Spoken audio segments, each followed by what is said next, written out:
आसानी से दाढ़ी बनाने के लिए शेविंग क्रीम का इस्तेमाल तो हम सभी करते हैं, पर क्या आप जानते हैं कि ये शेविंग क्रीम्स आपको कई तरह की बीमारियां भी दे सकती हैं। दरअसल शेविंग क्रीम्स को बनाने के लिए खतरनाक इंग्रेडिएंट्स का इस्तेमाल किया जाता है। ये इंग्रेडिएंट्स त्वचा से आसानी से एब्जॉर्ब होकर हमारे ब्लड स्ट्रीम तक पहुंच जाते हैं।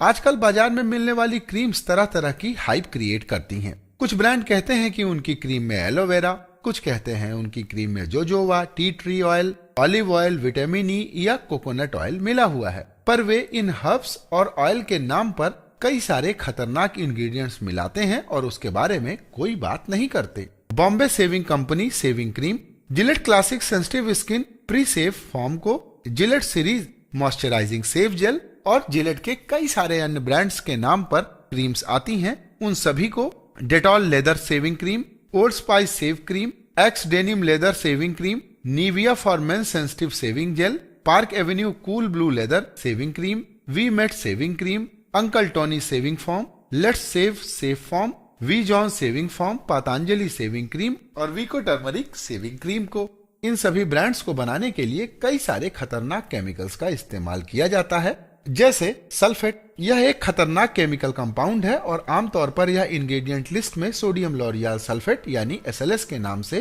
पाया जाता है और यह त्वचा के लिए बहुत ही खतरनाक है। यह एक फोमिंग एजेंट है जो झाग बनाने में काम आता है।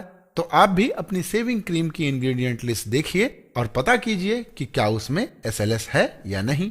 इसके बाद नाम आता है पैराबिन्स का। पैराबिन्स से allergy, skin irritation, contact dermatitis, serious skin inflammation जैसे रैशेस, ब्लिस्टर और बर्निंग तक हो सकते हैं। अध्ययन बताते हैं कि पैराबिन कैंसर तक करने में सक्षम होता है। इसके बाद अगला इंग्रेडिएंट है प्रोपाइलिन ग्लाइकॉल। यह एक मॉइस्चराइजर है और एंटी फ्रीजिंग की तरह काम करता है। यह कई प्रकार के त्वचा रोगों के साथ डिप्रेशन तक करने की क्षमता रखता है। इसलिए शेविंग क्रीम खरीदते समय इस बात का ख्याल जरूर रखें कि शेविंग क्रीम की इंग्रेडिएंट लिस्ट में प्रोपाइलिन ग्लाइकॉल न हो।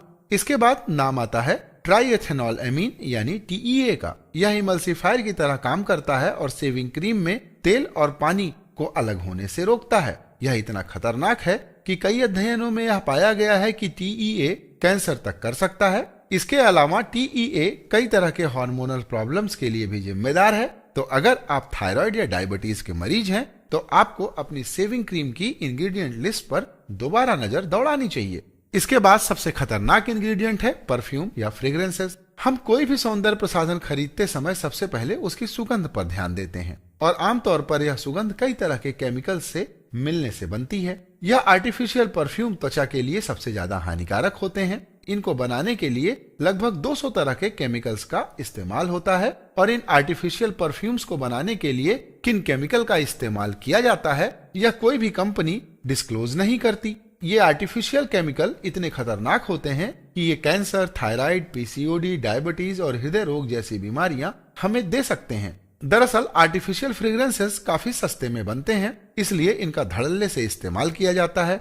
बड़ी कंपनियां जैसे जिलेट भी इनका इस्तेमाल धड़ल्ले से करती हैं और भारत में इंग्रेडिएंट लिस्ट डिस्क्लोज करना कानूनी रूप से जरूरी नहीं है। इसलिए कंपनियां फ्रेग्रेंसेस को बनाने में इस्तेमाल होने वाले केमिकल्स और प्रोडक्ट्स की इंग्रेडिएंट लिस्ट भी छिपा लेती हैं। तो क्रीम खरीदते समय आप इस बात का जरूर ख्याल रखिए कि आपकी शेविंग क्रीम में आर्टिफिशियल परफ्यूम ना हो।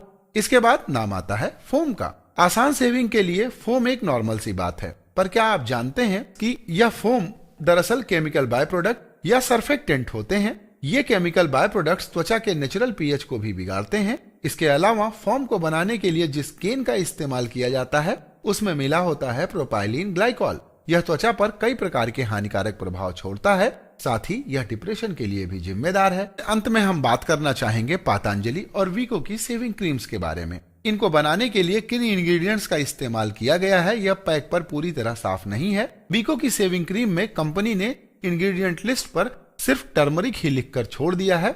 बाकी इंग्रेडिएंट्स के बारे में कंपनी ने कोई जानकारी पैक पर उपलब्ध नहीं कराई है।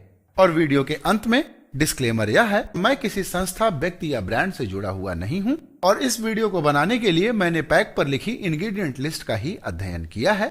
और आप भी मुझे कमेंट करके यह जरूर बताइएगा कि आप कौन सी शेविंग क्रीम का इस्तेमाल करते हैं और क्या इस वीडियो को देखने के बाद आप अपनी शेविंग क्रीम बदलना चाहेंगे। अगर आपको यह वीडियो अच्छा लगा हो तो किसी से शेयर भी जरूर कीजिएगा।